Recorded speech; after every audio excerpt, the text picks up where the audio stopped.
ഇന്ന് രാത്രിയിലും കർത്താവിൻ്റെ വിലയേറിയ സന്നിധിയിൽ ചേർന്ന് വരുവാനായിട്ട് ദൈവം നൽകിയ സാവകാശത്തെ ഓർത്ത് ദൈവത്തെ സ്തുതിക്കുന്നു. മത്തായി സുവിശേഷം 7-ാം അധ്യായത്തിൻ്റെ ആദ്യത്തെ 6 വാക്യങ്ങളെ അധികരിച്ചുള്ളതായ ആത്മീക പാഠങ്ങളാണല്ലോ നാം കഴിഞ്ഞ ക്ലാസ്സുകളിൽ ചിന്തിക്കുവാനിടയായിട്ട് തീർന്നുകൊണ്ടിരുന്നത്. 6-ാം വാക്യത്തിലേക്ക് കഴിഞ്ഞ ക്ലാസ്സിൽ നമ്മൾ പ്രവേശിക്കുകയുണ്ടായി. ആ വാക്യത്തിൽ നിന്ന് ചില സത്യങ്ങൾ കൂടി നാം ഇന്ന് രാത്രിയിൽ ധ്യാനിച്ച് ആ പാഠം അവസാനിപ്പിക്കാം എന്നാണ് വിചാരിക്കുന്നത്. മത്തായി സുവിശേഷം 7-ാം അധ്യായത്തിൻ്റെ 6-ാമത്തെ വാക്യം നമുക്ക് വായിക്കാം.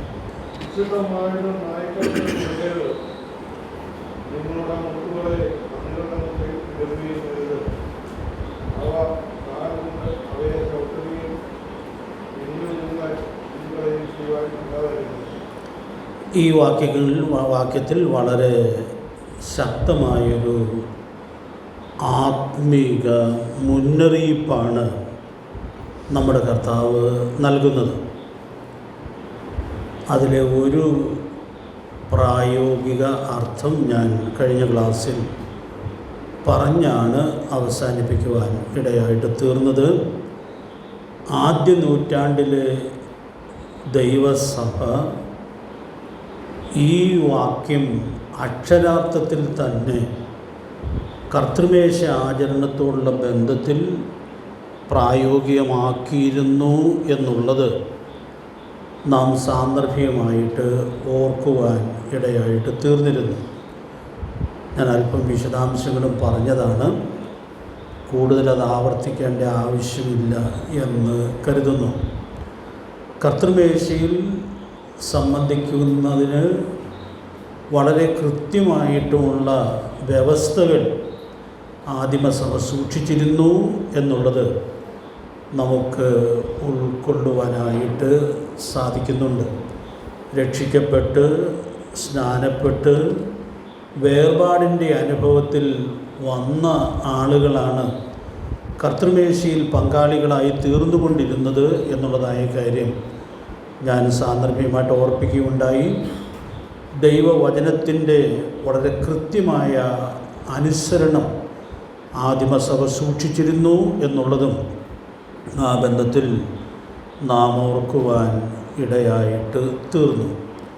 തുടർന്ന് 2 പ്രായോഗികമായ സത്യങ്ങൾ കൂടി ഈ വാക്യത്തെ അടിസ്ഥാനപ്പെടുത്തി ഓർപ്പിക്കണം എന്നാണ് ഞാൻ ദൈവകൃപയിൽ ആശ്രയിച്ച് ആഗ്രഹിക്കുന്നത്. സുവിശേഷം സകല സൃഷ്ടിയോടും പ്രസംഗിക്കാൻ കൽപ്പനയുള്ളതായ സന്ദേശമാണ്. അതിന് ഞാൻ തെളിവുകൾ പറയേണ്ട ആവശ്യമില്ല. മർക്കോസ് 16:15 നിങ്ങളുടെ മനസ്സിൽ വന്നു കാണും. നമ്മുടെ കർത്താവ് പോയി പ്രസംഗിക്കുവാനുള്ള കൽപ്പന നൽകുമ്പോൾ സകല സൃഷ്ടികളോടും ഈ സന്ദേശം അറിയിക്കാനുള്ളതായ കൽപ്പനയാണ് നൽകിയത് എന്നുള്ളത് നമുക്കവിടെ ഉൾക്കൊള്ളുവാനായിട്ട് സാധിക്കുന്നുണ്ട്. സർവ്വജനത്തിനും ഉണ്ടാകാനുള്ളൊരു മഹാസന്തോഷം ഞങ്ങൾ നിങ്ങളോട് സുവിശേഷിക്കുന്നു. ക്രിസ്തു എന്ന രക്ഷിതാവ് ദാവീദിൻ്റെ പട്ടണത്തിൽ നിങ്ങൾക്കായി ജനിച്ചിരിക്കുന്നു എന്നുള്ളതായ മനോഹരമായ വചനം നമ്മുടെ മനസ്സിൽ ഉണ്ടല്ലോ. അപ്പോൾ സുവിശേഷം അങ്ങനെ എല്ലാവർക്കും വേണ്ടിയുള്ള സന്ദേശമായിട്ടാണ് ഇരിക്കുന്നത്. അവൻ സകല മനുഷ്യൻ രക്ഷപ്രാപിപ്പാനും സത്യത്തിൻ്റെ പരിജ്ഞാനത്തിൽ എത്തുവാനും ഇച്ഛിക്കുന്നു എന്ന് നമ്മളിവിടെ പ്രവൃത്തികളുടെ പുസ്തകത്തിൽ ആദിമസഭയുടെ ചരിത്രം പരിശോധിക്കുമ്പോൾ ദൈവത്തിൻ്റെ ദാസന്മാർ ചില ആളുകളെ വിട്ട് മാറിപ്പോയതായ ചരിത്രം നമുക്ക് ഉൾക്കൊള്ളാനായിട്ട് സാധിക്കുന്നുണ്ട്. അതെല്ലാം ഇപ്പോൾ ഞാൻ വിശദീകരിക്കാനായിട്ട് ശ്രമിക്കുന്നില്ല. അപ്പോസ്തല പ്രവൃത്തികളുടെ പുസ്തകം 19-ാം അധ്യായത്തിൽ അതിൻ്റെ 9-ാമത്തെ വാക്യത്തിൽ അവിടെ പൗലോസിൻ്റെ നേതൃത്വത്തിലുള്ള സുവിശേഷവൽക്കരണത്തിൻ്റെ വഴിയിൽ ഈ പ്രധാനപ്പെട്ടൊരു വ്യത്യസ്തത നമുക്ക് കാണാനായിട്ട് സാധിക്കുന്നുണ്ട്. ആ വാക്യം മാത്രം ഒന്ന് വായിച്ചാൽ മതി. 19-ാം അധ്യായം അതിൻ്റെ 9-ാമത്തെ വാക്യം.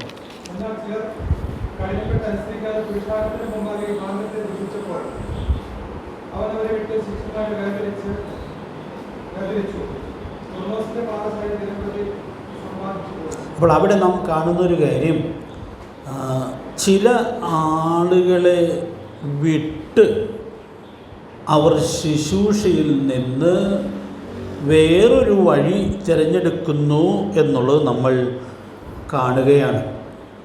എന്തുകൊണ്ടാണ് അങ്ങനെ ചെയ്തത് എന്നുള്ളത് അതിനൊരു കാരണം നമ്മളവിടെ വായിക്കുന്നുണ്ട്. അവരുടെ ഹൃദയം കഠിനപ്പെട്ട് അനുസരിക്കാതെ പുരുഷാരത്തിൻ്റെ മുമ്പാകെ ഈ മാർഗം ദുഷിച്ചു. അപ്പോൾ ഇവരെയും അറിയിക്കേണ്ട സന്ദേശമാണ്, സകല സൃഷ്ടിയിൽ ഇവരും പെടുന്നതാണ്. പക്ഷെ അവരുടെ പ്രതികരണത്തിൻ്റെ വ്യത്യസ്തതയിൽ ഇവിടെ അവരെ വിട്ട് വേറൊരു വഴിയിലേക്ക് മാറുന്നു എന്നുള്ളത് നമുക്കിവിടെ ഉൾക്കൊള്ളാനായിട്ട് സാധിക്കുകയാണ്. ഇനി ഞാൻ ആദ്യം നമ്മുടെ കർത്താവ് പറഞ്ഞ വാക്ക് ഒന്ന് ചേർത്ത് പറയുകയാണ്. ഇവരുടെ മുമ്പിൽ ഈ മുത്ത് ഇനി ഇടണ്ട എന്ന് അപ്പോസ്തലന്മാർ ചിന്തിച്ചു എന്നുള്ളത് നമുക്ക് ഉൾക്കൊള്ളാനായിട്ട് സാധിക്കുക. നമ്മുടെ കർത്താവ് ശുശ്രൂഷയ്ക്ക് വേണ്ടി തൻ്റെ ശിഷ്യന്മാരെ അയക്കുമ്പോഴും ഇങ്ങനെയൊരു നിബന്ധന നമ്മളവിടെ കാണുന്നുണ്ട്. ആരെങ്കിലും നിങ്ങളെ കൈക്കൊള്ളാതിരുന്നാൽ എങ്ങനെയെങ്കിലും ബലം പിടിച്ച് അവിടെ നിന്ന് അവരോട് പറഞ്ഞിട്ടേ പോരാവുള്ളൂ എന്നല്ല കർത്താവ് പറഞ്ഞത്. പിന്നെ എന്താ പറഞ്ഞത്? കാലിലെ പൊടി തട്ടി നിങ്ങൾ അവിടെ നിന്ന് സന്തോഷത്തോടെ പോരെ എന്നാണ് നമ്മുടെ കർത്താവ് നിർദ്ദേശിക്കുവാനിടയായിട്ട് തീർന്നത്.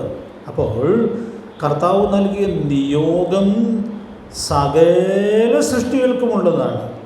എന്നാൽ ഈ നിയോഗ നിർവഹണത്തിൻ്റെ വഴിത്താരയിൽ അവിടെ അഭിമുഖീകരിച്ചതായ വ്യത്യസ്തമായ പ്രശ്നങ്ങളുടെ മുഖത്ത് ഇവിടെ അപ്പോസ്തലന്മാർ പിന്തുടർന്നതായ മാതൃക ഏത് കാലഘട്ടത്തിലും അനുകരണീയമാണ്. അതുകൊണ്ട് നമുക്ക് എങ്ങനെയെങ്കിലും ബലം പിടിച്ച് ഇവരെ അറിയിച്ച് പറ്റുകയുള്ളൂ എന്ന് വിചാരിക്കാനായിട്ട് ആവശ്യമില്ല. അപ്പം അതുകൊണ്ട് പ്രിയപ്പെട്ടവരെയും നമ്മുടെ കർത്താവ് നൽകിയ ഈ പ്രമാണം വളരെ പ്രധാനപ്പെട്ടതായ മഹാനിയോഗ നിർവഹണത്തിലും സൂക്ഷിക്കേണ്ടിയിരിക്കുന്നു എന്നുള്ളത് നമുക്കിവിടെ ഉൾക്കൊള്ളാനായിട്ട് സാധിക്കുക. ഒരു ഉദാഹരണം കൂടി ഞാനൊന്ന് ഓർപ്പിക്കാം എന്ന് ആഗ്രഹിക്കുകയാണ്. നമുക്കറിയാം, അതിൻ്റെ തൊട്ട് പുറകിലുള്ള അധ്യായത്തിൽ, പ്രവൃത്തിയുടെ പുസ്തകം 18-ാം അധ്യായത്തിൽ കൊരിന്തിലെ പ്രവർത്തനത്തിലും ചില പ്രതികൂലങ്ങൾ നേരിടുന്നതായി നമുക്കവിടെ വായിക്കുവാനായിട്ട് സാധിക്കുന്നുണ്ട്. അതിൻ്റെ എല്ലാ വിശദാംശങ്ങളും ആ അധ്യായത്തിൽ നമ്മൾ മുഴുവൻ വായിച്ചാൽ ഉൾക്കൊള്ളാനായിട്ട് സാധിക്കുകയുള്ളൂ. ഞാനതങ്ങ് അതിൻ്റെ പ്രസക്തമായ വാക്കുകൾ എടുത്തു പറയാം എന്ന് ആഗ്രഹിക്കുന്നു.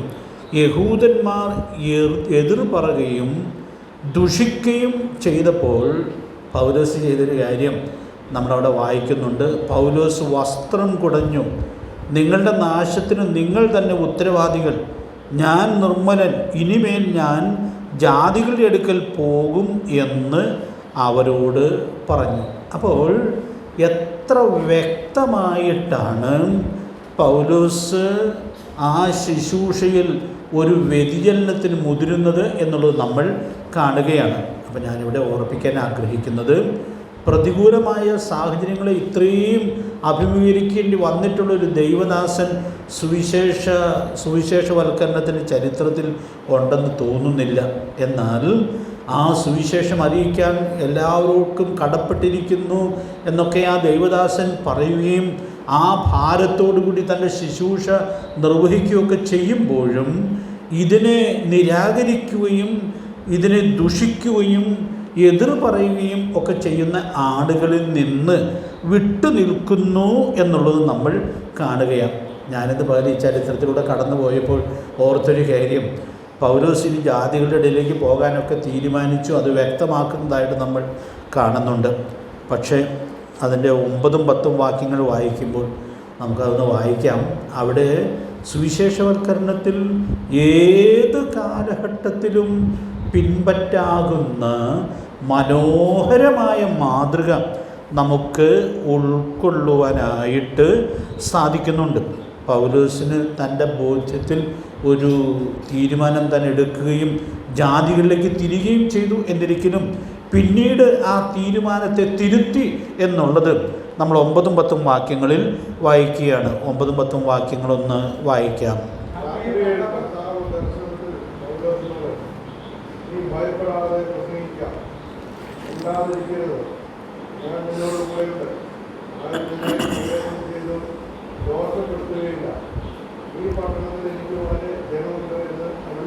അപ്പോൾ അവിടെ കർത്താവ് അന്ന് രാത്രിയിൽ പൗലോസിന് പ്രത്യക്ഷനായി തൻ്റെ ധാരണയെ തിരുത്തുന്നു എന്നുള്ളത് നമ്മൾ ഇവിടെ കാണുകയാണ്. അപ്പം അതുകൊണ്ട് ഇവിടെ നമ്മൾ സുവിശേഷവൽക്കരണത്തിൽ സാമാന്യം ഉത്സാഹത്തോടു കൂടി പോകുന്ന സഭകൾ എന്ന നിലയിൽ ഈ മനോഹരമായ ചരിത്രം നമുക്ക് നൽകുന്ന വളരെ അനുഗ്രഹീതമായൊരു പാഠം നമുക്കിവിടെ ഉൾക്കൊള്ളാനായിട്ട് സാധിക്കുകയാണ്. പൗലോസ് ഒരർത്ഥത്തിൽ അവരെ എഴുതി തള്ളിയതാണ്. പക്ഷേ ദൈവത്തിൻ്റെ ആത്മാവ് തന്നോട് തൻ്റെ ധാരണയിൽ നിന്ന് വ്യത്യസ്തമായൊരു കാര്യം പറയുവാൻ ഇടയായിട്ട് തീരുമ്പോൾ എന്ത് ധൈര്യത്തോടു കൂടിയാണ് ആ വാക്കുകളോട് പൗലോസ് അനുസരണം കാണിക്കുന്നതായി നമുക്ക് കാണുവാനായിട്ട് കഴിയുന്നത്. അതുകൊണ്ട് ഞാനിവിടെ ഓർപ്പിക്കാൻ ആഗ്രഹിക്കുന്നത്, ചെറിയ ചെറിയ പ്രതികൂലത്തിൻ്റെയൊക്കെ മുഖത്ത് നമ്മൾ അങ്ങനെ ആളുകളെ എഴുതി തള്ളാനായിട്ട് ആവശ്യമില്ല. കർത്താവിൻ്റെ വേലയാണ് നാം നിർവഹിക്കുന്നത്. ഞാൻ ആ വാക്കൊന്ന് അടിവരയിടുകയാണ്. അടിവരയിടുന്നതിൻ്റെ കാരണം തുടർന്നുള്ള വാചകങ്ങളിൽ നിങ്ങൾക്ക് വ്യക്തമാകും എന്ന് ഞാൻ കരുതുകയാണ്. കർത്താവ് തന്ന നിയോഗമാണ് നമ്മൾ നിർവഹിക്കുന്നത്. കർത്താവിൻ്റെ വേലയാണ് നമ്മൾ നിർവഹിക്കുന്നത്. ഞാൻ അർത്ഥവ്യക്തതയ്ക്കായിട്ട് ഒരു വാചകം എന്ന് പറഞ്ഞോട്ടെ. കർത്താവിൻ്റെ വേല എന്ന് പറയുന്നത് കർത്താവ് തന്ന മഹാനിയോഗം നിർവഹിക്കുക എന്നുള്ളതാണ്. അതുകൊണ്ട് ഈ കാര്യത്തിൽ യാതൊരു അവ്യക്തതയുമില്ല. ഇന്ന് കർത്താവിൻ്റെ വേലയുടെ വ്യത്യസ്തമായ സ്ഥലങ്ങളുമൊക്കെ നമ്മൾ കാണുമ്പോൾ വല്ലാത്ത അവ്യക്തത നമുക്ക് കാണാനായിട്ട് സാധിക്കുന്നുണ്ട്. പക്ഷെ കർത്താവ് തന്ന നിയോഗത്തിൽ യാതൊരു അവ്യക്തതയുമില്ല. എത്രയോ വ്യക്തമായിട്ടുള്ളതായ നിയോഗമാണ് നമ്മുടെ കർത്താവ് നൽകിയിട്ടുള്ളത് എന്ന് നാം കാണുകയാണ്. അപ്പോൾ ആ നിയോഗ നിർവഹണമാണ് കർത്താവിൻ്റെ വേല. അത് ഞാൻ വിശദീകരിക്കേണ്ടതില്ല എന്ന് കരുതുകയാണ്. സക്കറിയ പ്രവചനത്തിൽ വായിക്കുന്നുണ്ട് 3:7 ഒന്ന് നോട്ട് ചെയ്തിട്ടുള്ളൂ. നീ എൻ്റെ കാര്യം നോക്കണം, എൻ്റെ വഴിയിൽ നടക്കണം, എൻ്റെ ആലയത്തെ പരിപാലിക്കണം. പ്രിയപ്പെട്ടവരെ, എത്രയോ മനോഹരമായിട്ടുള്ളതായ നിയോഗമാണ് പ്രവാചകൻ അവിടെ കൊടുക്കുന്നതായിട്ട് നമുക്ക് കാണാനായിട്ട് സാധിക്കുന്നത്. ഞാൻ ആ വാക്യത്തോട് ചുവട് പിടിച്ച് ഇവിടെ ഒത്തിരി വിശദീകരിക്കേണ്ട ആവശ്യമില്ല. കർത്താവിൻ്റെ കാര്യം നോക്കണം എന്നുള്ള തലക്കെട്ടിൽ നമ്മൾ ഒത്തിരി വർഷങ്ങൾക്ക് മുമ്പ് ഒരു ചെറിയ പുസ്തകം പ്രസിദ്ധീകരിക്കുവാനും ഇടയായിട്ട് തീർന്നിട്ടുണ്ട്. ഇവിടെ നിങ്ങളുടെ ഓർമ്മയിൽ ഈ കാര്യങ്ങൾ ഉണ്ടായിരിക്കും എന്ന് ഞാൻ കരുതുകയാണ്.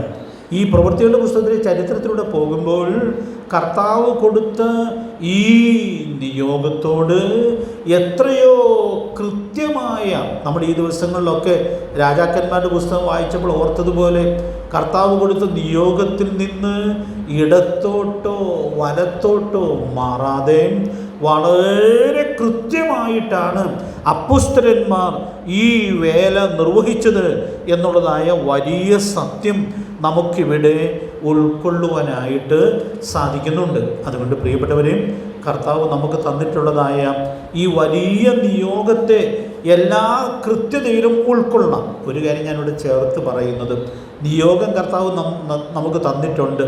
ഈ നിയോഗ നിർവഹണത്തിൻ്റെ വഴിത്താരയിൽ ഞാനും നിങ്ങളും ആയിരിക്കുമ്പോൾ നമുക്ക് തോന്നുന്നതായ ചില കാര്യങ്ങളിൽ നിന്നും വ്യത്യസ്തമാണ് നമ്മുടെ യജമാനൻ്റെ പദ്ധതി എന്ന് വരികിൽ, നമ്മുടെ ബോധ്യങ്ങൾക്കപ്പുറം നമ്മുടെ യജമാനൻ്റെ ഇഷ്ടം മനസ്സിലാക്കി അത് ഏറ്റവും കൃത്യമായി നിർവഹിക്കാനുള്ളതായ വലിയ ഉത്തരവാദിത്വമാണ് ദൈവം നമുക്ക് തന്നിട്ടുള്ളത്. അപ്പോൾ അതുകൊണ്ട് നിയോഗം സകല ജനത്തിൻ്റെയും അടുക്കൽ പോകാനും ഭൂലോകം എങ്ങും പോകാനും സർവ്വസൃഷ്ടിയോടും പറയാനുമുള്ളതാണ്.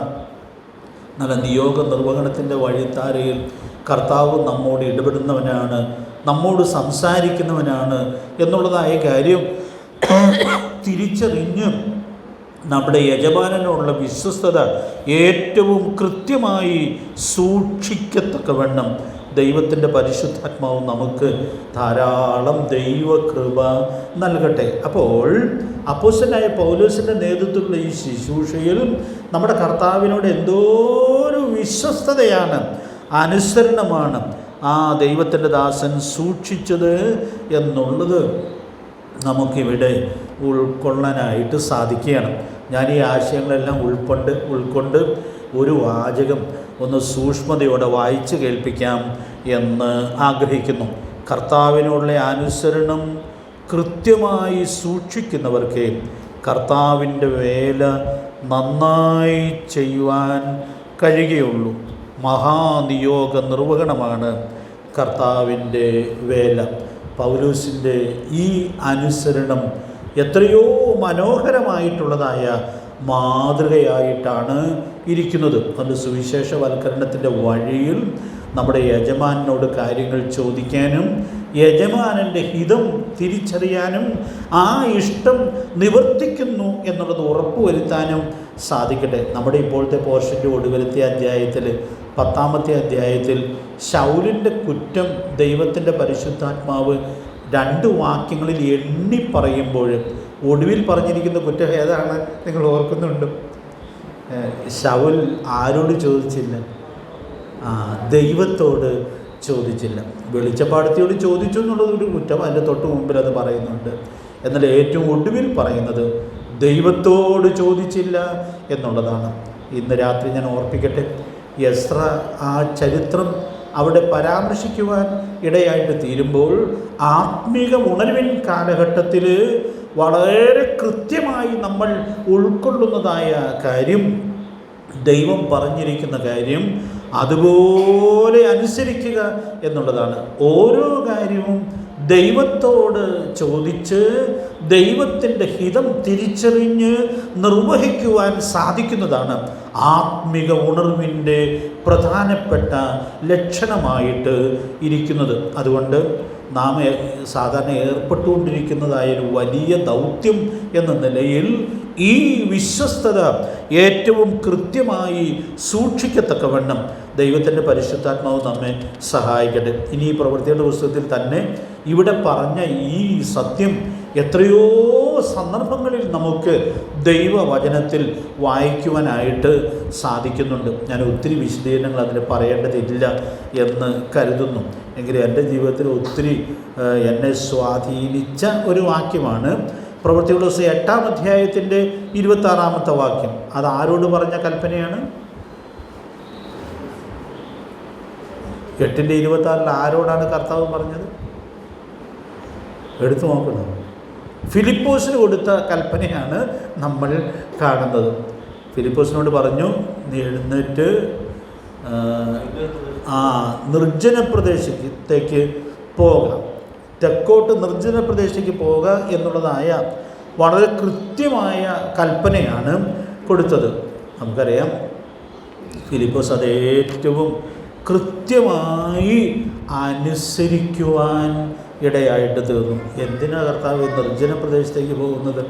ആളുകളുള്ളിടത്തിട്ടല്ലേ പോകേണ്ടത് എന്ന് വേണമെങ്കിൽ തിരിച്ചു ചോദിക്കാം. പക്ഷേ തിരിച്ചു ചോദിച്ചില്ല. ആ ദൈവത്തിൻ്റെ ദാസൻ്റെ അനുസരണം എത്രയോ മനോഹരമായിട്ടുള്ളൊരു മാതൃകയായിട്ടാണ് ഇരിക്കുന്നത്. ആ പോകുന്ന പോക്കിൽ 29-ാമത്തെ വാക്യത്തിൽ ഷണ്ണൻ വരുന്ന തേര് കാണുമ്പോൾ ഫിലിപ്പോസിനോട് കർത്താവ് ഒരു കാര്യം കൂടി അവിടെ വെച്ച് പറയുന്നുണ്ട്, നീ തേരിനോട് ചേർന്ന് നടക്കാം. അപ്പോൾ ഞാൻ ഓർത്തു, ആ ദൈവത്തിൻ്റെ ദാസൻ അങ്ങോട്ട് പോകാൻ പറയുമ്പോഴും ശേഷം ചെയ്യേണ്ടതായ കാര്യങ്ങൾ നിർവഹിക്കുമ്പോഴും തൻ്റെ യജമാനൻ എന്ത് പറയുന്നു എന്നുള്ളതായ കാര്യം സൂക്ഷ്മമായി പരിശോധിച്ച് തൻ്റെ യജമാനനോടുള്ള വിശ്വസ്തത എത്രയോ കൃത്യമായിട്ടാണ് ആ ദൈവത്തിൻ്റെ ദാസൻ നിർവഹിക്കുന്നതായിട്ട് നാം കാണുന്നത്. അതുകൊണ്ട് ഞാൻ വിശദീകരണം കൂടാതെ ഇന്ന് രാത്രിയിൽ ഓർപ്പിക്കട്ടെ, നമ്മെ കർത്താവ് ഏൽപ്പിച്ചിരിക്കുന്നതായ ഈ വലിയ ഉത്തരവാദിത്വം നാം ഈ തലമുറയിൽ നിർവഹിക്കുവാൻ ഇടയായിട്ട് തീരുമ്പോൾ ഓരോ സന്ദർഭത്തിലും നമ്മുടെ യജമാനനുള്ളതായ ബന്ധം ഏറ്റവും ശരിയായിട്ട് സൂക്ഷിച്ച് യജമാനൻ്റെ ഇഷ്ടപ്രകാരം നമ്മൾ ഓരോ കാര്യങ്ങളും ചെയ്യുന്നു എന്നുള്ളത് വളരെ സൂക്ഷ്മതയോടുകൂടി ഉറപ്പുവരുത്തുവാൻ ദൈവത്തിൻ്റെ പരിശുദ്ധാത്മാവ് നമുക്ക് ധാരാളം ദൈവകൃപ നൽകട്ടെ. അപ്പോൾ നമ്മുടെ കർത്താവ് ഇവിടെ പറഞ്ഞ ഈ പ്രമാണം സുവിശേഷവൽക്കരണത്തിൻ്റെ വഴിയിലും സൂക്ഷ്മതയോടുകൂടി അത് അനുസരിക്കുവാൻ ആവശ്യമുണ്ട് എന്നുള്ളത് നമുക്കിവിടെ ഉൾക്കൊള്ളാനായിട്ട് സാധിക്കുക. ഇനി ഞാൻ ഒരു തലം കൂടി ആ ബന്ധത്തിലൊന്ന് പരാമർശിക്കാം. അതായിരിക്കാം ഈ വേദഭാഗത്തിൻ്റെ ഏറ്റവും പ്രധാനപ്പെട്ട അർത്ഥം എന്നാണ് ഞാൻ കരുതുന്നത്. നമ്മളിതിന് തൊട്ട് മുമ്പ് വായിച്ച കഴിഞ്ഞ ആഴ്ചയൊക്കെ ചിന്തിച്ച കാര്യം എന്താണ്? സഹോദരൻ്റെ കണ്ണിൽ കരടുണ്ടെങ്കിൽ ആ കരട് നീക്കിക്കളയാനുള്ളതായ വലിയ ഉത്തരവാദിത്വം, അങ്ങനെ ഒരു വലിയ ശുശ്രൂഷ നമ്മെ ഫലമേൽപ്പിച്ചിട്ടുണ്ട്. കഴിഞ്ഞ ക്ലാസ്സിൽ ഞാൻ സവിസ്തരം അതാണല്ലോ ഓർപ്പിച്ചത്. അതുകൊണ്ട് ആ ശുശ്രൂഷയെക്കുറിച്ച് ഇനി കാര്യമായിട്ട് ഓർപ്പിക്കണമെന്ന് ആഗ്രഹിക്കുന്നില്ല.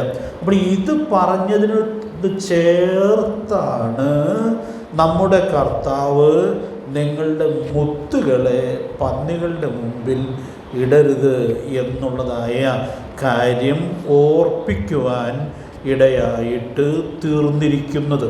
അതുകൊണ്ട് നാം ദൈവജനത്തിൻ്റെ ഇടയിലുള്ളതായ ശുശ്രൂഷകൾ നിർവഹിക്കുമ്പോഴും ഈ വചനം നമുക്ക് വളരെ സൂക്ഷ്മതയോടെ ഉൾക്കൊള്ളുവാനുള്ളതായ ഉത്തരവാദിത്വം ഉണ്ട്. സഹോദരൻ്റെ വിശുദ്ധ ജീവിതത്തിൽ കർത്താവ് ഏൽപ്പിച്ച ശുശ്രൂഷ ചെയ്യുമ്പോഴും നമ്മൾ പറയുന്നത് വിലയേറിയ വചനമാണ്. അല്ലാതെ നമുക്ക് ശുദ്ധീകരണത്തിൻ്റെ സന്ദേശം പറയാൻ വേറൊന്നുമില്ലല്ലോ. നമുക്ക് ദൈവത്തിൻ്റെ വചനമാണ് പറയാനായിട്ട് ഉള്ളത്. ഗലാത്യരുടെ 1-ാം വാക്യം നമ്മൾ ഒരു ക്ലാസ്സിൽ പരാമർശിക്കാനിടയായിട്ട് തീർന്നതാണ്. സഹോദരൻ വല്ല തെറ്റിലും അകപ്പെട്ടു പോയാൽ ആത്മികരായ നിങ്ങൾ സൗമ്യതയുടെ ആത്മാവിൽ അവനെ യഥാസ്ഥാനപ്പെടുത്തണം. അത് വളരെ പ്രധാനപ്പെട്ടതായ ശുശ്രൂഷയാണ്. ഈ യഥാസ്ഥാനപ്പെടുത്തുക എന്ന് പറയുന്നത് ദൈവത്തിൻ്റെ വിലയേറിയ വചനം പറഞ്ഞാണ്, വചനത്തിൻ്റെ വഴിയിലാണ് യഥാസ്ഥാനത്വത്തിലേക്ക് നയിക്കാനായിട്ട് സാധിക്കുന്നത്. അപ്പോൾ നമ്മളങ്ങനെ സഹോദരന്മാരെ, സഹോദരന്മാരെ അവരുടെ വിശുദ്ധ ജീവിതത്തിന് സഹായിക്കാനായിട്ട് ശ്രമിക്കുമ്പോഴും വളരെ സൂക്ഷ്മത ഇതിൽ പുലർത്താനുള്ളതായ വലിയ ഉത്തരവാദിത്വം ഉണ്ട്. ഈ ശുശ്രൂഷയുടെ വഴിത്താരയിലും നമ്മൾ പറയുന്ന വചനത്തിൻ്റെ മുത്തുകൾ വചനത്തെ ആദരിക്കാതെ ചവിട്ടിക്കളയപ്പെടുന്നതിന് കാരണമായിട്ട് തീരുമോ എന്നുള്ളതായ ആത്മീക വിവേചനം നമുക്ക് സൂക്ഷിക്കാനായിട്ട് സാധിക്കണം.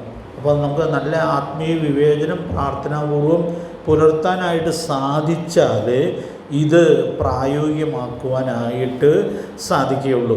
ഞാനീ പറഞ്ഞ ഈ കാര്യത്തിന് ധാരാളം ഉദാഹരണങ്ങൾ നമ്മുടെ സാധാരണ ജീവിതത്തിൽ നിന്നും ഉൾക്കൊള്ളാനായിട്ട് സാധിക്കും. അതിൽ ഞാൻ കടന്നുപോയ ഒരു പ്രത്യേക അനുഭവം ഇതൊന്ന് മനസ്സിലാക്കാൻ വേണ്ടി ഓർപ്പിക്കാം എന്ന് ആഗ്രഹിക്കുകയാണ്. ഒരിക്കലൊരു ദൈവദാസൻ തൻ്റെ സഹോദരൻ്റെ ജീവിതത്തിൽ സംഭവിച്ചതായ ഒരു വലിയ പ്രയാസത്തെക്കുറിച്ച് എന്നോട് സംസാരിക്കാനിടയായി തീർന്നു. ചില പതിറ്റാണ്ടുകൾക്ക് മുമ്പാണ് കേട്ടോ. സംസാരിച്ച സഹോദരൻ ഇപ്പോൾ കർത്താവിൻ്റെ സന്നിധിയിലാണ്. ആരെക്കുറിച്ചാണ് സംസാരിച്ചത്? അദ്ദേഹം ഇപ്പോൾ കർത്താവിൻ്റെ സന്നിധിയിലാണ്. അപ്പം അതുകൊണ്ട് ഇത് പറയാനായിട്ട് ഒത്തിരി പ്രയാസമില്ല എന്ന് ഞാൻ കരുതുകയാണ്. ഈ സഹോദരന് ഒരു ഉപദേശം കൊടുത്തു. ഈ ഉപദേശം കൊടുത്തപ്പോൾ ഇദ്ദേഹം വല്ലാതെ ദേഷ്യപ്പെട്ട് തൻ്റെ ദേഷ്യം പിടിച്ചു നിർത്താൻ കഴിയാത്ത നിലയിൽ ആയിരിക്കുമ്പോഴാണ് സംസാരിക്കാനിടയായിട്ട് തീർന്നത്. ഞാൻ നേരത്തെയും ചില ക്ലാസ്സുകളിലൊക്കെ അത് ഉദാഹരണം പറഞ്ഞിട്ടുണ്ട്. അതിനാ സഹോദരൻ എന്നോട് പറഞ്ഞ് തൻ്റെ ദേഷ്യത്തിൻ്റെ ആ ഗൗരവം പറയാനായിട്ട് പറഞ്ഞൊരു കാര്യം, ഒരു സിമെൻറ്റിട്ട തറയിലാണ് ഇവർ രണ്ടുപേരും കൂടെ നിന്ന് സംസാരിക്കുന്നത്. അപ്പോൾ ഈ ആരോട് സംസാരിക്കുന്ന അദ്ദേഹത്തിൻ്റെ കയ്യിൽ ഒരു തൂമ്പയുമുണ്ട്. അപ്പോൾ തനിക്കങ്ങ് ദേഷ്യം പിടിച്ചാൽ കിട്ടാത്തത് കൊണ്ട് താൻ ആ തൂമ്പ കൊണ്ട് ആ സിമെൻറ്റിട്ട് തറയിൽ കിളയ്ക്കുകയാണ്. എന്ന് പറഞ്ഞാൽ ആ ആളുടെ മനോനില നമുക്ക് സാമാന്യമായി ഊഹിക്കാവുന്നതേയുള്ളൂ. അപ്പോൾ സകല നിയന്ത്രണവും വിട്ടു നിൽക്കുന്നതായ സാഹചര്യമാണത്. ഇദ്ദേഹത്തോട് പറയാൻ എന്തോരം വചനം നമ്മുടെ കയ്യിലുണ്ട്. കാരണം ദൈവവചനത്തിൽ ധാരാളം ഉപദേശങ്ങൾ ഇദ്ദേഹത്തോട് വേണമെങ്കിൽ പറയാം. ഉദാഹരണത്തിന് ഞാൻ 2 വാക്യം ഞാൻ തന്നെ വായിച്ച് കേൾപ്പിക്കാം എന്ന് കരുതുകയാണ്. എഫേസ്യ ലേഖനം 4-ാം അധ്യായത്തിൻ്റെ 31-32 വാക്യങ്ങളിൽ കാണുന്ന മുത്തുകൾ ആ സഹോദരൻ്റെ മുമ്പിൽ ഇട്ട് കൊടുക്കരുത് എന്നാണ് ഞാൻ പറയുന്നത്. ആ വാക്കുകൾ മുത്തുകൾ ഞാനൊന്ന് വായിച്ച് കേൾപ്പിക്കാം.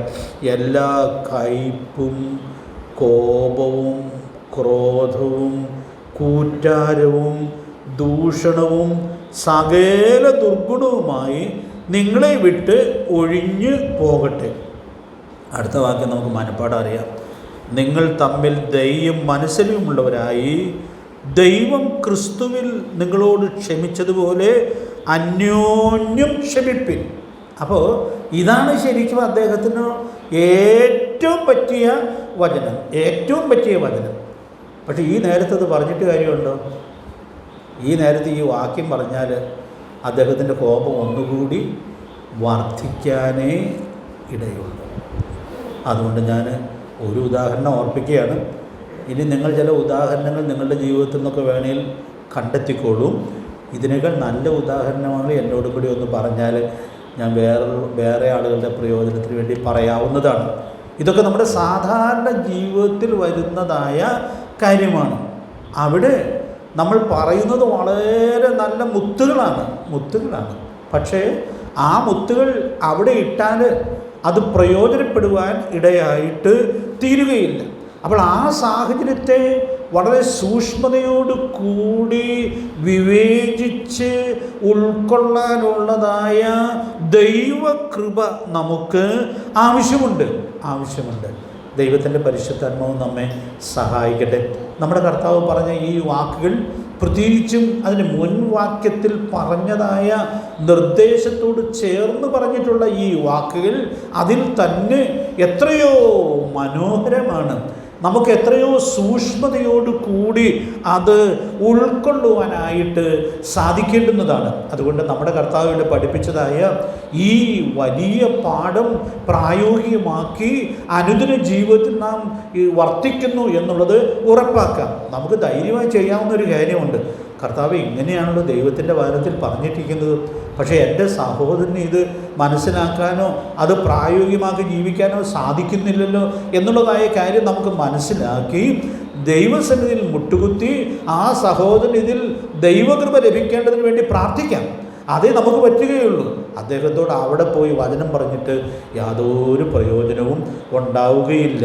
അതുകൊണ്ട് ഞാൻ ഇന്ന് രാത്രിയിൽ ഓർപ്പിക്കാനായിട്ട് ആഗ്രഹിക്കുന്നത്, ഇങ്ങനെയൊക്കെയുള്ള സാഹചര്യത്തിൽ ദൈവത്തിൻ്റെ വചനം സാധാരണ പറയാൻ പാടില്ലാത്ത സ്ഥാനങ്ങളിൽ പറഞ്ഞു എന്നുള്ളത് ഗുണത്തിന് പകരം എത്രയോ ദോഷങ്ങൾക്ക് കഴിഞ്ഞ നാളുകളിലൊക്കെ കാരണമായിട്ട് തീർന്നിട്ടുണ്ട്. അതുകൊണ്ട് നമുക്കിവിടെ വളരെ സൂക്ഷ്മതയോടെ പ്രതികരിക്കുവാൻ ദൈവത്തിൻ്റെ പരിശുദ്ധാത്മാവ് നമ്മെ സഹായിക്കട്ടെ. അതുകൊണ്ട് നമ്മുടെ കർത്താവ് ഈ പ്രസംഗത്തിൽ പറഞ്ഞതായ ഈ നിർദ്ദേശം അതുപോലെ സൂക്ഷിക്കാം. നമ്മുടെ മക്കളോടുമൊക്കെ ഇടപെടുമ്പോഴും ഈ നില കരുതിയിരുന്നാൽ നല്ലതാണ്. കാരണം മക്കളെ വളർത്തുമ്പോൾ ഒരു കാര്യം പ്രത്യേകിച്ച് പറഞ്ഞിട്ടുണ്ടല്ലോ, നിങ്ങളുടെ മക്കളെ കോപിപ്പിക്കാതെ അല്ലേ, കർത്താവിൻ്റെ ബാലശിക്ഷയിലും പത്യോപദേശത്തിലും പോറ്റി വളർത്തുവിൻ. അപ്പോൾ അതുകൊണ്ട് കോപിപ്പിക്കുന്നതായ സമീപനം, സംസാരങ്ങൾ, അതൊക്കെ അത് വചനമാണ് പറയുന്നത് എന്നിരിക്കലും അത് കൂടുതൽ പ്രയോജനപ്പെടാതെ പോകുന്നതിന് സാധ്യതയുണ്ട് എന്നുള്ളതായ വലിയ സത്യം നമുക്കിവിടെ ഉൾക്കൊള്ളാനായിട്ട് സാധിക്കട്ടെ. ഇനി അതിൽ കാതലായ 2 കാര്യങ്ങൾ പറയണം. അത് പറയാതിരിക്കാൻ പറ്റുകയില്ല എന്നുള്ളതുകൊണ്ട് ഓർപ്പിക്കുകയാണ്.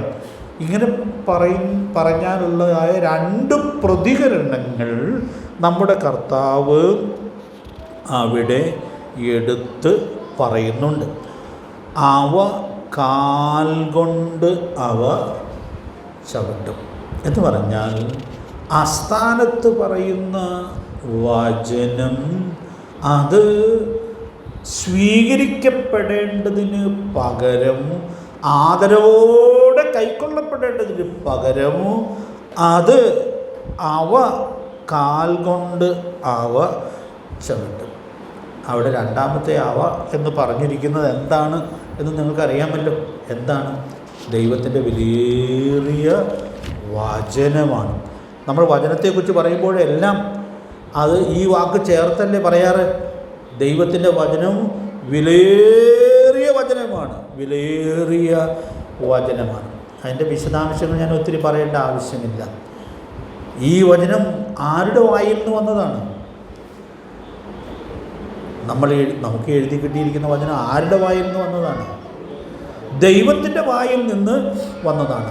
ഇതിൻ്റെ വില 119 സങ്കീർത്തനം 72-ാമത്തെ വാക്യത്തിലുണ്ടല്ലോ.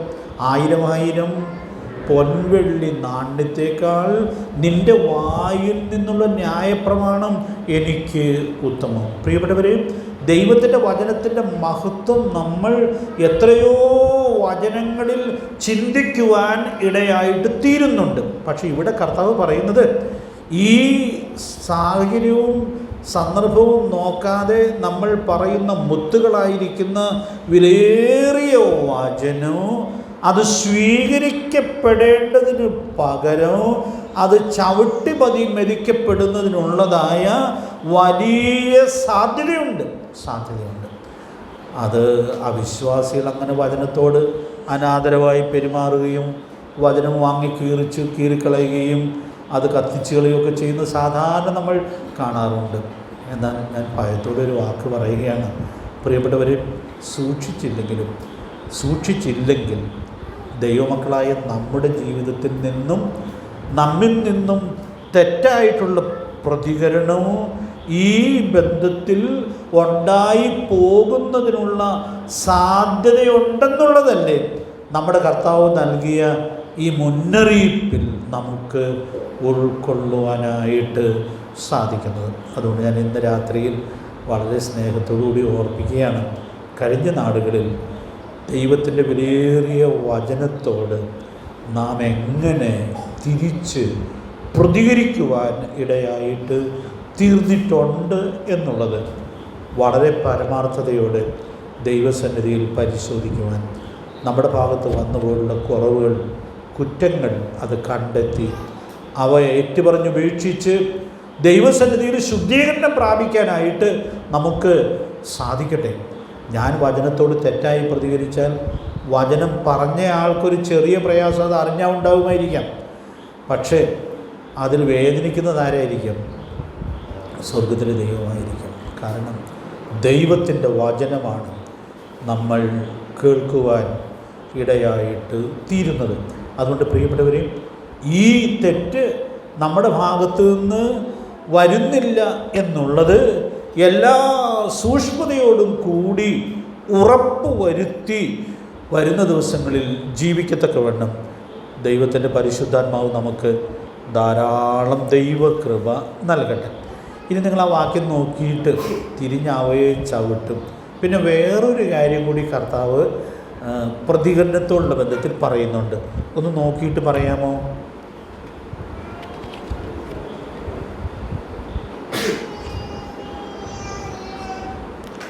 എന്താ നോക്കിയിട്ട് പിടുത്തം കിട്ടില്ലേ? 6-ാമത്തെ വാക്യം നോക്കിയിട്ട്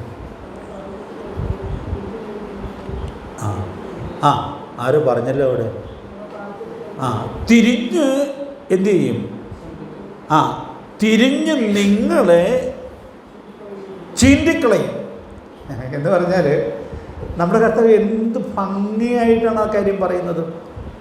വചനത്തോടുള്ളതായ അനാദരവ് ആദ്യത്തെ പ്രതികരണമാണെങ്കിൽ പിന്നെ ആരോടാണ് ബുദ്ധിമുട്ടുണ്ടാകുന്നത്? വചനം പറഞ്ഞ ആളുകളോടാണ്.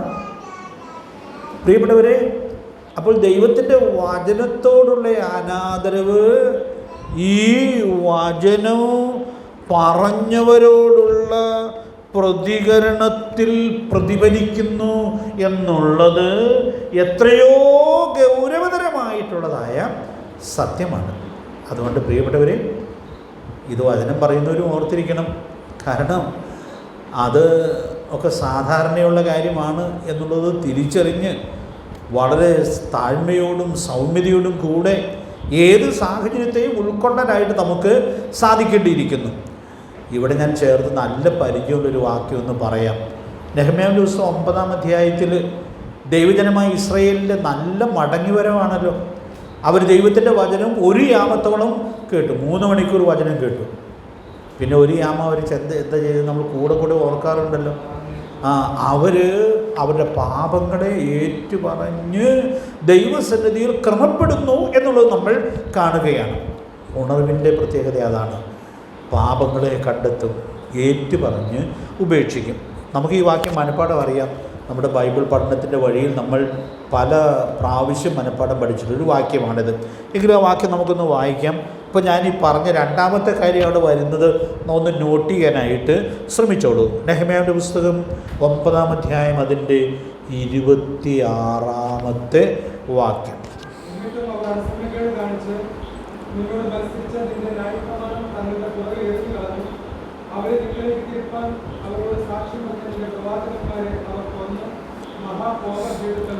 എന്തു വ്യക്തമായിട്ടാണ് ഈ സത്യം ഈ ചരിത്രത്തിൽ വ്യക്തമാക്കപ്പെടുന്നതായിട്ട് നമ്മൾ കാണുന്നത്. അവിടെ വചനത്തോടുള്ള അനാദരവിൽ ചില വാക്കുകൾ ഞാനൊന്ന് എടുത്തു പറയുക മാത്രം ചെയ്യാം. അവർ അനുസരണക്കേട് കാണിച്ചു, പിന്നെ നിന്നോട് മത്സരിച്ചു, നിന്റെ ന്യായപ്രമാണം തങ്ങളുടെ പുറകിൽ എറിഞ്ഞു കളഞ്ഞു. ആ പ്രയോഗം നമ്മൾ എത്രയോ വട്ടം ചിന്തിച്ചിട്ടുണ്ട്. അതുകൊണ്ട് ഞാനതിൻ്റെ വിശദാംശങ്ങളിലേക്ക് പോകാനായിട്ട് ശ്രമിക്കുന്നില്ല. ഇവർ ദൈവത്തോട് അനുസരണക്കേട് കാണിച്ചു, അവർ ദൈവത്തോട് മത്സരിച്ചു. അപ്പോൾ വചനം അനുസരിക്കാതിരിക്കുന്നത് ദൈവത്തോടുള്ള മത്സരമാണ്. എന്ത് കൃത്യമായിട്ടാണ് ഇവിടെ ദൈവത്തിൻ്റെ പരിശുദ്ധാത്മാവ് വ്യക്തമാക്കുന്നതായി നമ്മൾ കാണുന്നത്. പിന്നെ ദൈവത്തിൻ്റെ വചനത്തെ തങ്ങളുടെ പുറകിൽ എറിഞ്ഞു കളഞ്ഞു. ഈ പുറകിൽ എറിഞ്ഞു കളഞ്ഞു എന്ന് പറയുന്നതിൻ്റെ അർത്ഥം അവർ തൽക്കാലം വചനപ്രകാരം ജീവിക്കേണ്ടതിന് പകരം അവർക്കറിയാവുന്ന വചനം മാറ്റിവെച്ച് അവരുടെ വ്യക്തിപരമായ ബോധ്യത്തിൽ മുൻപോട്ട് പോകുവാൻ ഇടയായിട്ട് തീർന്നു എന്നുള്ളത് നമ്മൾ കാണുകയാണ്. അതുകൊണ്ട് പ്രിയപ്പെട്ടവരെ, ദൈവത്തിൻ്റെ വചനത്തോടുള്ള ബന്ധത്തിൽ നമ്മുടെ പ്രതികരണം അങ്ങനെ തെറ്റിപ്പോകുന്നില്ല എന്നുള്ളത് വളരെ സൂക്ഷ്മതയോടെ ഉറപ്പുവരുത്താനായിട്ട് സാധിക്കട്ടെ. ഈ വചനത്തിൻ്റെ പ്രമാണങ്ങളെയൊക്കെ പുറകിൽ എറിഞ്ഞു കളഞ്ഞ് നമ്മൾ ഈ ലോകത്തിൻ്റെ ആ ഒഴുക്കിലേക്ക് വഴുതിപ്പോകാനുള്ളതായ വലിയ സാധ്യതയുണ്ട്. റോമർ 12:2 ഇവിടെയും ഓർക്കാം, ഈ ലോകത്തിന് അനുരൂപരാകാതെ. അപ്പോൾ ദൈവത്തിൻ്റെ പ്രമാണം എന്ത് പറയുന്നു എന്നുള്ളതായ കാര്യം നമ്മൾ അറിയുന്നുണ്ട് എന്നിരിക്കുന്നു. അതിന് മുറുകെ പിടിക്കാനായിട്ട് സാധിക്കാതെ നാം ഈ ലോകത്തിൻ്റെ ഒഴുക്കിലേക്ക് വഴുതിപ്പോകുന്നതിനുള്ളതായ എല്ലാ സാധ്യതയുമുണ്ട്. ഇസ്രായേൽ അങ്ങനെ ഒഴുകിപ്പോയി എന്നുള്ളത് നമുക്ക് കാണുവാനായിട്ട് സാധിക്കുകയാണ്. പിന്നെ അടുത്ത വാചകത്തിലാണ് നമ്മൾ ഇപ്പോൾ ചിന്തിച്ച കാര്യം കാണുന്നത്. അവരെ നിങ്ങളിലേക്ക് തിരിപ്പാൻ അവരോട് സാക്ഷ്യം പറഞ്ഞ നിന്റെ പ്രവാചകന്മാരെ അവർ കൊന്നു, മഹാകോപഹേതുക്കൾ ഉണ്ടാക്കി. ഇവിടെ ബൈബിൾ ചരിത്രത്തിലൂടെ നമ്മളൊന്ന് പോയാൽ എത്രയോ ദൈവദാസന്മാരാണ് കഠിനമായ പ്രതികൂലങ്ങൾ ദൈവജനത്തിൽ നിന്ന് തന്നെ ഏറ്റ് ജീവിക്കുവാൻ, സാക്ഷ്യം വഹിക്കുവാൻ ഇടയായിട്ട് തീർന്നിട്ടുള്ളത്. ഒരു റെഫറൻസ് ഒന്ന് എഴുതിയിട്ടുള്ളൂ. മത്തായി സുവിശേഷം 23-ാം അധ്യായത്തിൻ്റെ 35-ാമത്തെ വാക്യത്തിൽ നമ്മുടെ കർത്താവ് 2 പ്രധാനപ്പെട്ട പേരുകൾ എടുത്തു പറയുന്നതായിട്ട് നമ്മൾ കാണുന്നുണ്ട്. ഒരു ബൈബിൾ ക്വിസ് ഇരുന്നാലോ? നമുക്ക് ആ പേരെന്ന് പറയാമോ? ഹാബേലിൻ്റെ പേര് പറയുന്നുണ്ട്. പിന്നെ ആരുടെ പേര് പറയുന്നുണ്ട്?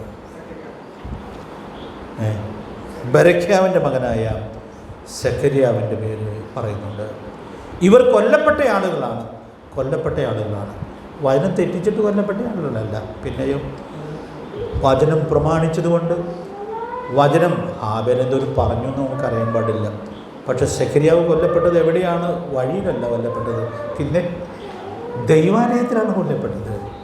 യാഗപീഠത്തിനും ആലയത്തിനും ഇടയിലാണ് ആ പ്രവാചകൻ കൊല്ലപ്പെട്ടതായിട്ട് നമുക്ക് കാണുവാനായിട്ട് സാധിക്കുന്നത്. ഇസ്രായേലിൻ്റെ ദൈവാലയത്തിലാണ് ആ ദൈവത്തിൻ്റെ ദാസൻ കൊല്ലപ്പെടുവാൻ ഇടയായിട്ട് തീർന്നത്.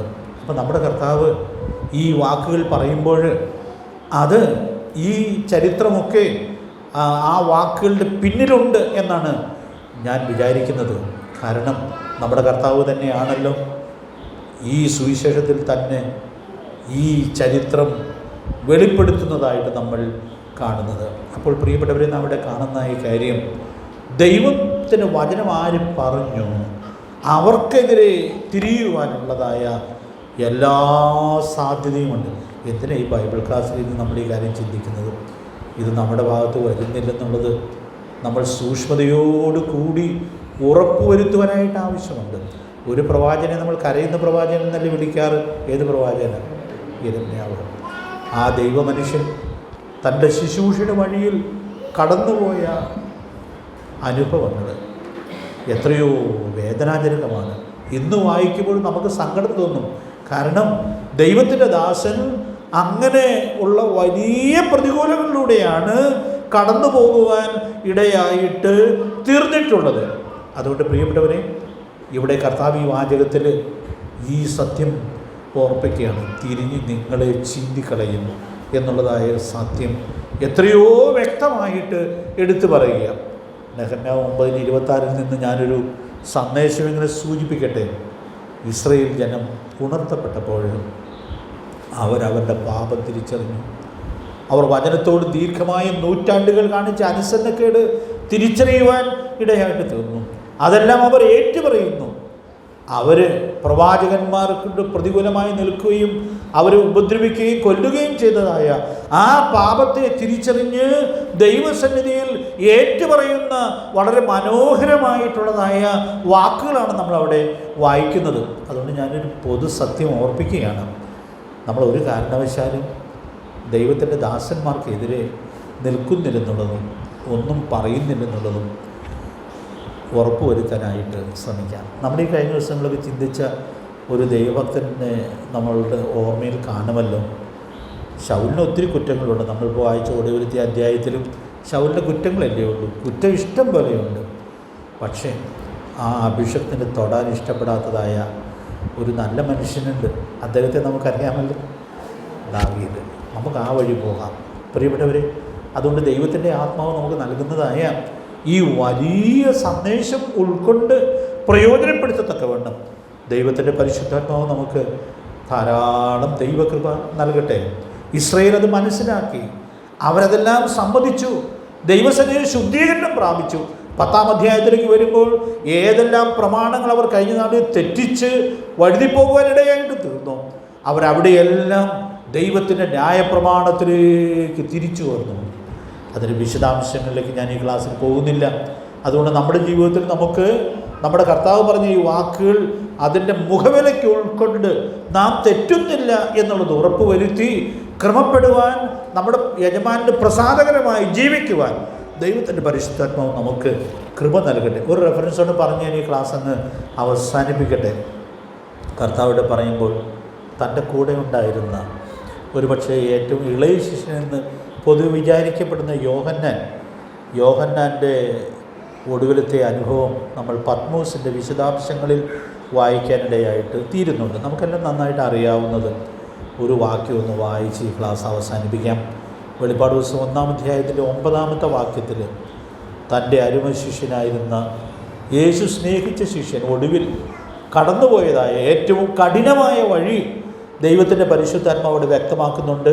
അതിൻ്റെ കാതലായൊരു കാരണവും പറയുന്നുണ്ട്. ആ കാരണത്തിനൊന്ന് അടിവരയിടാനായിട്ട് നമുക്കൊന്ന് വായിക്കാം.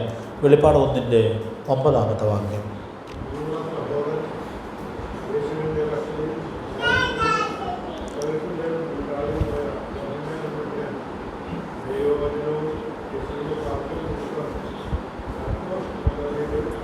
എന്ത് മനോഹരമായ വാക്കുകളാണിത്. ആ ദൈവഭക്തൻ എന്തിന് പത്മോസിൽ പോയി എന്ന് ചോദിച്ചാൽ അവിടെ ഉത്തരം വളരെ കൃത്യമാണ്. ദൈവവചനവും യേശുവിൻ്റെ സാക്ഷ്യവും നിമിത്തം. അതുകൊണ്ട് പ്രിയപ്പെട്ടവരെ, ഈ നെഹമ്യാ 9:26 പറയുമ്പോഴും ആ വാക്കവിടെ ഉപയോഗിക്കുന്നുണ്ട്. അവരെ നിങ്ങളിലേക്ക് തിരിപ്പാൻ അവരോട് സാക്ഷ്യം പറഞ്ഞ നിൻ്റെ പ്രവാചകന്മാരെ അവർ കൊന്നു. അതുകൊണ്ട് പ്രിയപ്പെട്ടവരെ, ആ ദൈവഭക്തൻ കടന്നുപോയ ഏറ്റവും കഠിനമായ വഴി ദൈവാത്മാവ് അവിടെ ചൂണ്ടിക്കാണിക്കുകയാണ്. 2 തിമോഥെയോസിൻ്റെ ലേഖനം പൗലോസ് അപ്പോസ്തലൻ എഴുതിയ ഒടുവിലത്തെ ലേഖനമാണ്. നമുക്കറിയാം, കാരാഗൃഹത്തിൽ കിടന്ന് എഴുതിയ ലേഖനം. ഈ അടുത്ത ദിവസങ്ങളിൽ അദ്ദേഹം കിടന്ന കാരാഗൃഹത്തെക്കുറിച്ചുള്ളതായ ചില വാചകങ്ങൾ വായിക്കാനിടയായിട്ട് തീർന്നത് ഇന്ന് പകലും എൻ്റെ മനസ്സിൽ വരാനിടയായിട്ട് തീർന്നു. ഏറ്റവും ഫലകരമായിട്ട് അധ്വാനിച്ച ആ ദൈവത്തിൻ്റെ ദാസൻ കടന്നുപോയ വഴികൾ എത്രയോ കഠിനമായ വഴികളായിരുന്നു. ക്രിസ്തീയ ശുശ്രൂഷ വിജയകരമായിട്ട് സുഖകരമായ വഴിയിൽ നടത്താം എന്ന് നമ്മൾ വിചാരിക്കുന്നു. പൗലോസിന് പറ്റിയില്ലെങ്കിൽ നമുക്കാണ് പറ്റുക. അതുകൊണ്ട് പ്രിയപ്പെട്ടവരെ, ഈ ശുശ്രൂഷയുടെ വഴി ക്രൂശെടുത്ത് അനുഗമിക്കാനുള്ള വഴിയാണ്. അതുകൊണ്ട് ആ വഴിയെ ഏറ്റവും വിജയകരമായി പ്രയോജനപ്പെടുത്തി ഞാനും നിങ്ങളും ജീവിക്കുന്നു എന്നുള്ളത് ഉറപ്പാക്കത്തക്കവണ്ണം ദൈവാത്മാവ് നമ്മെ സഹായിക്കട്ടെ. നമ്മുടെ കർത്താവ് ഈ പ്രബോധനത്തിൻ്റെ ഒടുവിൽ നൽകിയതായ ഈ വാചകങ്ങൾ നമ്മുടെ അനുദിന ക്രിസ്തീയ ജീവിതത്തിൽ സൂക്ഷ്മതയോടെ പാലിച്ച് വിജയകരമായി ജീവിച്ച് സാക്ഷ്യം വഹിക്കുവാൻ സ്വർഗത്തിലെ ദൈവം നമുക്കെല്ലാവർക്കും ധാരാളമായുള്ള ദൈവകൃപ നൽകട്ടെ. 7-ാം അധ്യായത്തിൻ്റെ ആദ്യത്തെ 6 വാക്യങ്ങളെ അധികരിച്ച് നമ്മൾ പഠിക്കാനിടയായ പ്രായോഗികമായ പാഠങ്ങൾ ഏറ്റവും കൃത്യമായി സൂക്ഷിച്ച് ഈ തലമുറയിൽ ജയാളികളായിട്ട് ജീവിക്കുവാൻ സ്വർഗത്തിലെ ദൈവം നമുക്കെല്ലാവർക്കും ദൈവകൃപ നൽകട്ടെ. കർത്താവിൻ്റെ വിലയേറിയ നാമം വാഴ്ത്തപ്പെടുമാറാകട്ടെ.